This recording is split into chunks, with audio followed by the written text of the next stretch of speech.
everyone, welcome to my video. Di video kali ini aku pengen bahas novel yang bener-bener gila, bener-bener seru banget. Ini dia guys, novel yang pengen aku bahas di videoku kali ini. Iblis di Pekarangan. Novel itu merupakan novel antologi yang berisi 13 cerita pendek yang ditulis oleh 13 penulis yang berbeda. Dan salah satu penulisnya itu adalah penulis asal Jepang, Akio Shirikako. Dan novel itu diterbitkan oleh penerbit Haru, terdiri dari 303 halaman, dan yang aku punya ini edisi kedua cetakan pertama, Oktober 2024. Novel itu bergenre Iyamisu, yang mengajak pembacanya menyelami sisi gelap manusia, dengan banyak adegan yang sadis yang membuat pembacanya merasa nggak nyaman.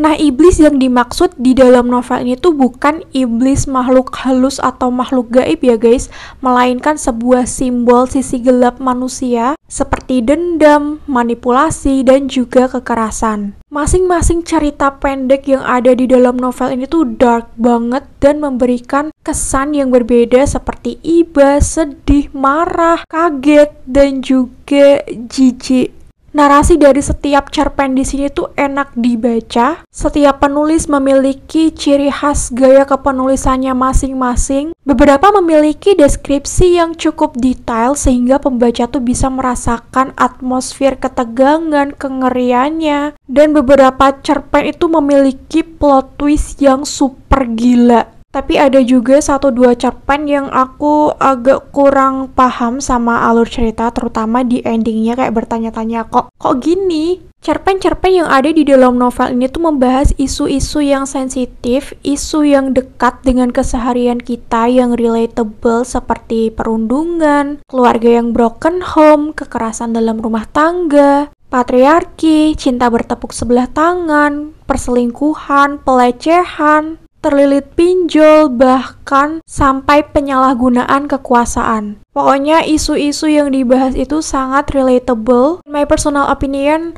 cerpen yang menjadi favorit aku, yang paling aku suka adalah cerpen yang pertama karyanya Lia Nurida. Karena menurutku narasinya tuh sangat rapi, sangat mudah dipahami. Aku literally bisa menyimpulkan banyak hal dari cerpen karya Lia Nurida ini. Dan ada satu cerpen yang meninggalkan kesan jijik yang sampai sekarang tuh aku nggak bisa lupa guys. Dimana di salah satu cerpen, salah satu tokohnya ada adegan yang dia memakan tikus untuk bertahan hidup di tengah pandemi COVID-19. Ew, aduh kebayang lagi.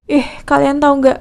Aku tuh paling benci sama tikus. Aku paling jijik sama semua hewan yang bentuknya mirip tikus, entah itu landak, hamster, marmut, pokoknya semua yang bentuknya kayak tikus, aku tuh jijik banget. Dan kenapa ya tikus itu nggak punah-punah dari dunia ini? Sebel banget sama tikus. Dan oh ya guys, untuk buku yang aku punya ini tuh ada halaman yang hilang. Tapi yang aku suka dari penerbit Haru adalah mereka tuh gercep untuk memperhatikan kenyamanan dan kepuasan pelanggannya. Jadi tuh mereka kasih announce. Nah ini guys, untuk di halaman yang hilang di sini tuh ada kertas announcement. Aku bakal bacain ya. Nah, kertas announce-nya di sini tuh menginformasikan bahwa halaman 133 sampai 154 sengaja dihilangkan karena naskah tersebut ditarik setelah buku masuk ke tahap cetak. Akibatnya halamannya akan melompati dari 132 langsung ke 155.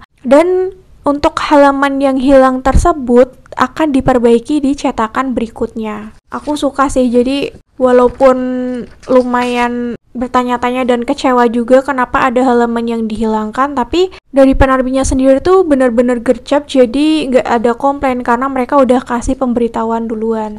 Dan moral value yang dapat aku simpulkan dari novel ini guys, novel itu mengingatkan kita untuk selalu aware dan berhati-hati dalam bertindak dan bertutur kata. Jangan sampai kita menyakiti orang lain karena kita nggak pernah tahu hati manusia. Hal yang kita anggap sepele bisa menyinggung orang lain dan mendorong mereka untuk melakukan hal yang nekat, yang di luar dugaan kita. Ingat bahwa orang sakit, orang psycho itu bisa berada di mana saja, bahkan bisa jadi orang-orang yang ada di sekitar kita, seperti keluarga, pasangan, atau rekan kerja. Siapapun bisa berubah menjadi sosok iblis ketika sakit hati sudah menyelimuti dan nalar tidak lagi berguna. Nah, mungkin itu semua guys review yang dapat aku berikan dari novel ini. Gimana? Kalian ada yang udah pernah baca novel ini juga? Coba share pengalaman menjijikkan kalian di kolom komentar ya. Nah, mungkin sampai di sini dulu video aku kali ini. Makasih yang udah mau nonton sampai akhir. Kalau kalian suka sama videonya,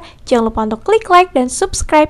Share juga ke teman-teman kalian and see you to the next video. Bye-bye.